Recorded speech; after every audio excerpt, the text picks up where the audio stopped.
day mga ka-EA support today's video. So ito medyo minamalat pa tayo dahil tinamaan tayo ng trangkaso mga kalapatid. So ang update, nagkalga tayo kagabi. BBC training, BBCN, Concepcion Tarlac ang release. Actually 7 AM, nag-release na yung club. Time check, 7:51 AM. At ito yung weather condition sa atin sa San Jose del Monte, Bulacan. Bad weather. Ayan, bad weather. Kanina pa na ulan, madaling araw, alas 5 ata. At sobrang dilim. Ayan, mukhang maghapon to. Ayan. Pero, based naman dun sa release point, dyan sa Concepcion Tarlac, good weather. No? So, yung baybayin nila pabalik dito sa ating lot is challenging. Very challenging. So, meron tayong kinargang 5 ibon dun. Ayan. So, naiwan natin dito yung mga teams out natin. Tsaka yung binaklas ko na breeder nung nakaraan, ayan, yung inbreed Javier natin. Tsaka itong kak na to, ayan o. Dito naman natin nilalagay yung iba nating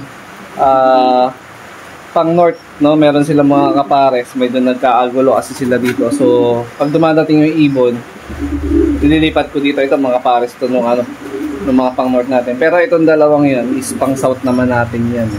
Ayan. So, nag-aantay na lang tayo na dumating yung ibon kung may lulusot sa ganyang klaseng ismasyan na panahon. Ayan. So, nakapagsuksok na rin ako ng mga team summer natin. Ito. May team summer tayo dito na YB. Kaya lang, di pa lumalabas yung kulay. Ayan. Pero antimano, off color yan. Ayan. Kasi off color yung parents eh. Ayan. Ganda ng kulay nito. Excited na ako na lumaki yung mga pang summer natin. So abang-abang tayo. Tapos ito bagong pisa. Ayan. Rektang tatay ito nung Javier natin. Ayan. Tsaka yun, lahi ng Abuyog Leyte. Kaya lang may isa pa dito na hindi pa napipisa eh. Check nga natin. Napisahan na rin pala. 2 pisa. Ayos. Ayos. 2 napisa nung ibon natin. Ayan. Sabay. Galing, galing. Ayos. Pang summer natin yan. Tapos dito rin. Meron pa tayo dito. Ayan. Ayun o. Naku. Yan natin masyadong usisain yung ano natin dito. Yung mga na-breed natin. Meron nga pala tayong nakasalang sa trending bird. Sa Sabado na yung laro nun. Yan yung blue bar. Ayan, kapatid to sa tatay ni Batusayo Javier Leyte, cracker ko. Tapos yung nanay niya ay yung Abuyog Leyte na finisher. Nag-produce na sa akin din ng ano yun, 1 time Santa Ana, 2 times Apari. Ayan, ito, 40 points lang, no? Ayan, direktang mensahe lang kayo sa Facebook page natin mga kalapatins kung gusto nyo sumali. Nasa 50 slot na lang yung available natin. Kaya pwede na kayong mag-message para makatalpa. 40 points lang 40 pesos. Ayan. Check muna tayo dito sa labas kung ano yung itsura. Tapos papakita ko yung video na nakuha natin sa live nung release sa Concepcion Tarlac. Ayan o. May tatagos kaya sa smash training natin na to. Ayan o. Grabe, dilim. Assuming dapat past 8 meron na tayong pauwi. Pero pagka ganito ang panahon, either iikot yan, maghahanap ng ibang ruta na dadaanan, punta dito, or else magpapahinga, magkukubli yan sa kahit saang safe na lugar pagka gumanda ang panahon. Saka yan, mag-uuwi yan. So 5 yung kinarga natin doon mga kalapatids. So check natin kung sino yung tatagos at sino hindi makaka-uwi sa training na to. Tama po ba yun?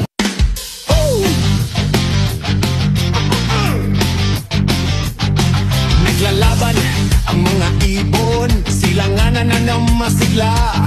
Racing pigeons, dito walang takot sa karera. Pakpak ni New Kim, mabilis pa sa ipo-ipo. Hari ng karera, dito makikilala to. Rocky Cabo, Rocky Cabo.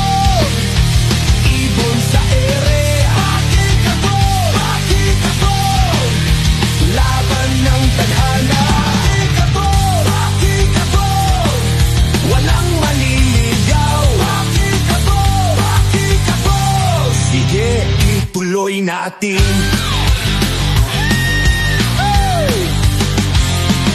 Sulit ang bawat lipad, walang pagmamapa.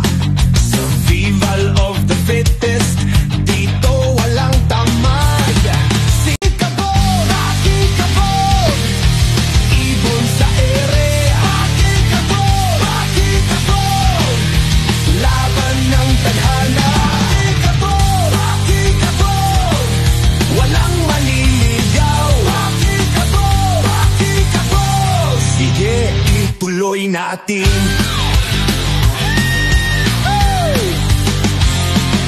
Sulit ang bawat lipad, walang pagmamapa. Survival of...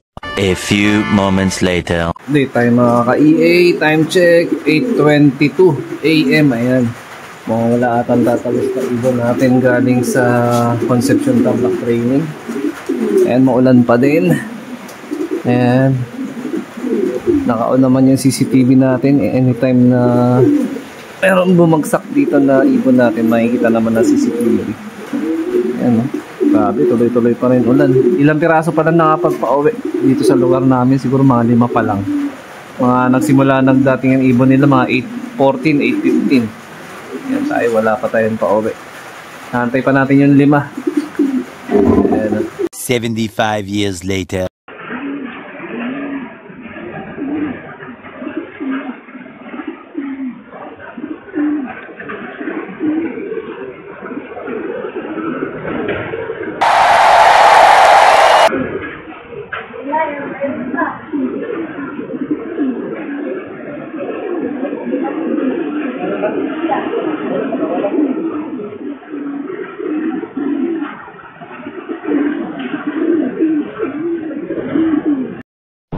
Ito na mga kalapatids, meron na tayong dumating na ibon. Asan na? Pumasok na ito, masambasa. Si Frankie. Tsaka ito yung pula, mas nauna to dumating. Ito, nakikipagbalikatan na dito. Masambasa, oh. Ayan. Ito muna siya. Kulang pa tayo ng 3. Ito. Mas nauna yung pula. Isa dito kay Frankie. Ayan, basang-basa, oh. 2 out of 5 na tayo mga kalapatids. Kulang pa tayo ng 3.